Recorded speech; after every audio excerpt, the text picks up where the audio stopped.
Hi everyone, welcome to my web application WhatsApp Analyzer. I'll show all the functionalities quickly. First of all, check the limitations of this app. This app works only for the Android phones. These are the date and time formats required for the charts.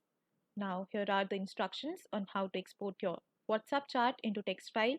You have to follow all these steps and save the text file on your desktop. On the home page, here you can browse the file and upload it. So here I'm uploading my text file and select on Analyze.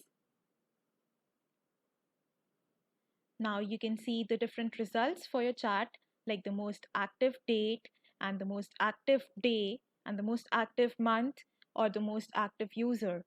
So these are all the insights. And also you can see two charts here.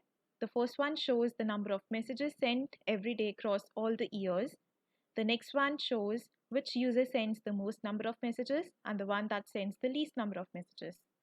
So if you have any queries, you can contact me on my LinkedIn here. So this is my web application, which is super fun and super easy to use. That's all. Thank you.